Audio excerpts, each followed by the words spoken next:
Fala galera, beleza? Eu sou o Thiago. Eu sou o Thiago. Mas aqui no canal se chama Mundo dos Games. Trago pra vocês mais um vídeo e hoje um jogo chamado Five Nights at Freddy's FNAF 3. Um jogo que você passa 5 noites dentro de uma pizzaria.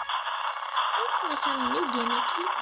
É um dos jogos que dá mais medo, né? Dos jogos que dá mais medo no negócio. Tem susto aqui, na moral. Eu vou tentar chegar até... Mano, eu vou só pela primeira e segunda noite, galera. Não tô medo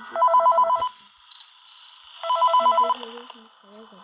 Hey, glad you came back for another night. I promise it'll be a lot more interesting this time. We found some great new relics over the weekend, and we're out tracking down a new lead right now. So, let me just update you real quick, then you can get to work.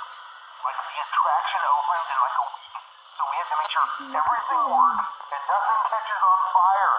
When the place opens, people will come in at the opposite end of the building and work their way toward you, then past you and out the exit. Yeah, you've officially become part of the attraction. You'll be starring as a security guard.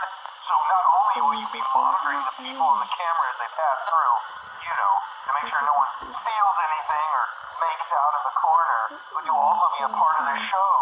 It'll make it feel really authentic, I think. Now let me tell you about what's new. We found another set of drawings, always nice, and a foxy head, which we think could be authentic. Then again, it might just be another crappy cosplay.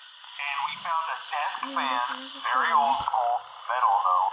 Watch the fingers. Right now the place is basically just, you know, flashing lights and spooky props.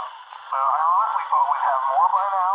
If we don't have something really cool by next week, then we may have to suit you up in a furry suit and make you walk around saying, "Boo."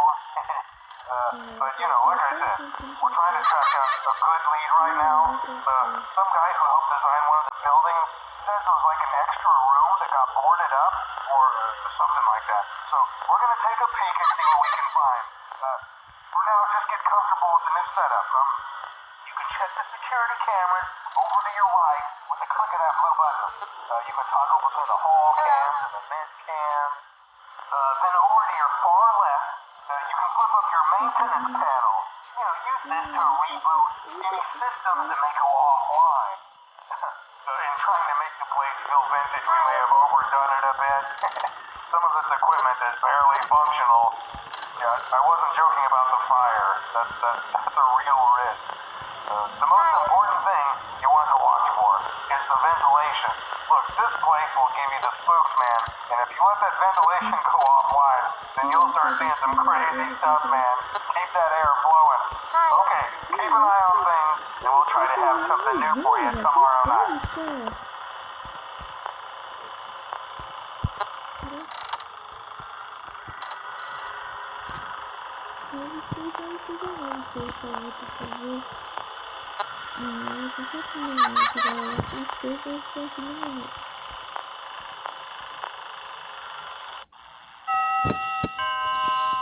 Vou fazer o minigame. Aí depois a parte 2 eu vou fazer a segunda noite. E se tiver muito like eu vou fazer a parte 3 também. Que bonitinho. Que bonitinho. Pegando só as partes da Mango. Eu lembro que tinha um easter egg, eu acho. Eu acho que tinha. Não, galera. Um easter egg. Easter egg. Não pronunciou o português muito legal. Será que tá gravando esse jogo? Porque não sei. Se não tá gravando. Nossa, a gente vai caindo. A gente vê tipo uma cobra chorando. Louco. Alguém queria ver uma cobra chorando. Será que existe cobra que chora? Não sei, tem um bolo. Eu queria o bolo. Não. Eu queria o bolo, mas não tem bolo. Tchau, galera. falou, te conhecer. Mas galera, o vídeo vai ficando por aqui. Espero que tenham gostado. Se você gostou, deixa o like. Valeu e tchau. Até o próximo vídeo.